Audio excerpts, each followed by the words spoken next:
Hello, friends. This is Dave Hurwitz, executive editor at ClassicsToday.com, here with the greatest recordings ever. And today we're talking about Tchaikovsky, Symphony number 5. Oh, what a beautiful work this is. I mean, my gosh, that tune and the slow movement. Actually, the slow movement has two tunes. You've got the first one, the gorgeous horn solo, then the string response, ya da da da, ya da da da da da. Oh my God, phenomenal, absolutely phenomenal. The problem with Tchaikovsky's Fifth Symphony is the finale. Yes, I mean, you know, back in the day, they used to make cuts in the finale, which is not inordinately long. It really isn't, but there is that middle section where it's just going chun chun chun chun chun chun chun chun chun chun. Yeah, it just kind of chugs along and dies there, unless you play it properly.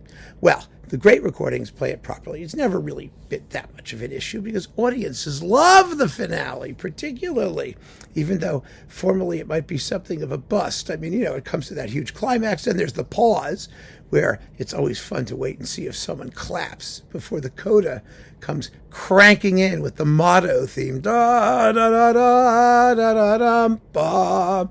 Oh, it's just wonderful. Okay, if it's a little hokey, okay. Tchaikovsky himself, of course, hated it. He said that it was artificial and repellent, and those were his words. But then again, he hated just about everything he wrote, except for Sleeping Beauty. He liked that. But, you know, he was very, very self-critical, and the rest of us don't have to worry about that, do we? The symphony has always been a favorite of non-Russian conductors. It is of the mature Tchaikovsky symphonies, the big ones, 4, 5, and 6. It's the most Brahmsian. You know, it doesn't have extra percussion. It's written in very orthodox forms for the most part. You know, in other words, you know, Tchaikovsky is sort of, you know, trying to say, I can do a better job than that, because he thought Brahms sucked. He really did. And so it was his sort of, you know, homage to the German Romantic Symphony, you know, doing it his own way. And he did one heck of a job. Let's not kid ourselves. And it seems to me that other conductors have always enjoyed it and done it very well. And that's the case here, because certainly one of the greatest recordings ever is Otto Klemperer with the Philharmonia Orchestra. This was a shock. It came to, I mean, when I first heard it, it was a shock, because you wouldn't expect good old Klemps to really nail Tchaikovsky. Walter Legg, the producer, wrote to his boss, we just, you know, recorded Tchaikovsky's Fifth, and it raised the roof. I mean, with Klemperer, I mean, they couldn't believe he could just be on fire for the entire performance. And he really, really is. It's extraordinary. You know, he doesn't dawdle over the introduction. The first movement is unusually swift. You know, sometimes it's just ja, ja, ja, ja, do do do do do do do do do do do do do do. I mean, it speeds up as it goes, but they begin with Klemperer's having none of that. He's ja, ja, ja, ja, do do do do do do do do do do. But oh, it's wonderful.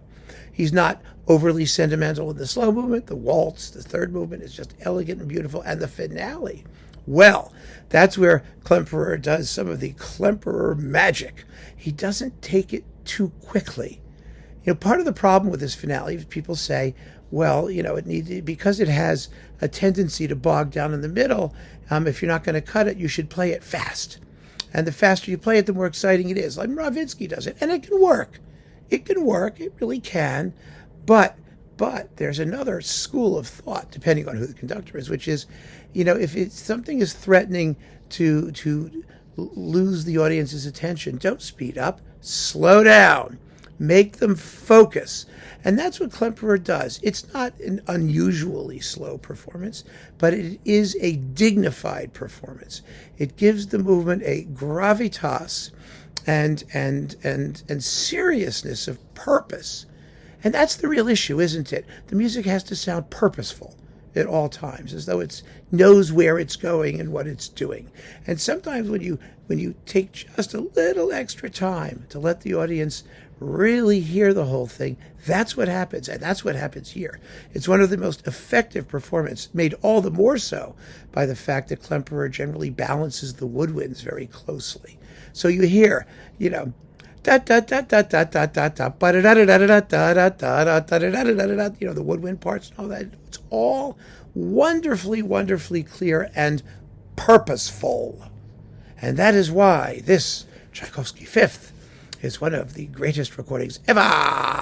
Of course, he went on to do 4 and 6, and they weren't nearly as good. Somehow, that's what happens. But here, at least with the Fifth, he just nails it. So keep on listening, friends. Thanks for joining me. Take care.